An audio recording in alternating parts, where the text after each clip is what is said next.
Hey, what is going on, guys? It's Devious, and I just came across something very interesting when I was browsing the Call of Duty forums in the zombie section, and it is having to do with the B-Bus and the Navcard. And this guy named IDK Yo, I'm pretty sure I said that right, but I will leave this whole discussion in the description so you guys can go check it out. But basically, he talks about how the B-Bus exists, and he gives some information on why it will, and he gives a pretty cool way on how the Navcard can work. So I'm just gonna read this word for word of what he said. And if you guys want to read with me, you can go in the description and actually read over it as well. So he says for the B-Bus that this is a main subject lately revolving around green run transit, and if it is true, you just can't find it until it is spawned. So that actually makes sense. You know, the bus could probably spawn with something you have to do, and if it's not there, it will be there. This may come with a DLC, but nobody really knows that.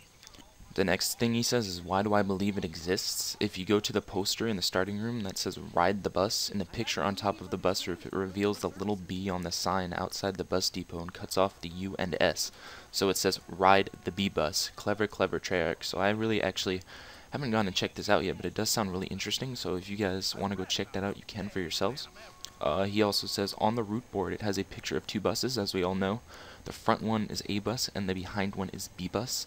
Also shows two buses in the loading screen of Green Run, so we all have seen this in Green Run. You know, when you're loading the game, it does show two buses, so they could be playing at, you know, the possibility of there being a B bus. In the sound files of TranZit, there's two bus horns. The first one, which is normal, and the second one, which sounds completely different from the first. There's also two different sounds of a bus door opening and driving. So this guy has gone into really, really, really great depths of like trying to find stuff, and the fact that he found that there's two different horns and there's two different sounds of bus doors opening could also play the fact that there is a B-Bus and that you can access it from an Easter egg. So now moving on to the other part of the post where he talks about the Navcard and how it can work, he says also another interesting thing. Marlton says mist interferes all navigation. So the Navcard surely is used to improve navigation, and it's possible that it could clear up the fog/place. How do we get the Navcard to work in the machine though? Well, just something I found. The electricity trap fits perfectly under the obelisk's table, and the poles are the same height as the meteor. So there has been things that say we have done the Easter egg wrong.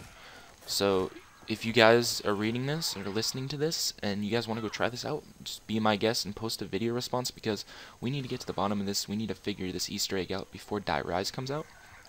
So we're moving on here. He also says, well, what happens if you're doing Max's side and get two people to place turbines for the electricity trap? The other two power the pylon and get the electricity boss under the pylon and kill him. So therefore that you power the pylon and power the Navcard machine correctly to accept the Navcard. It makes sense how you only need two people for the Tower of Babel. The other two need to do something, which could be the turbine and electricity trap. So this guy has actually some really, really, really good theories behind the Navcard that nobody has tried yet. And the fact that he is saying that you do need two people for the Tower of Babel, and that you need two other people to do something else, that makes complete sense. So I believe this guy really is onto something. You guys, if you have some really good friends that know how to play zombies really well, you guys should really go and get them and try this out as soon as possible. Be sure to post a response in the description though if you see this. I hope you guys enjoyed this. I hope you got some information out of it, and I will talk to you guys later.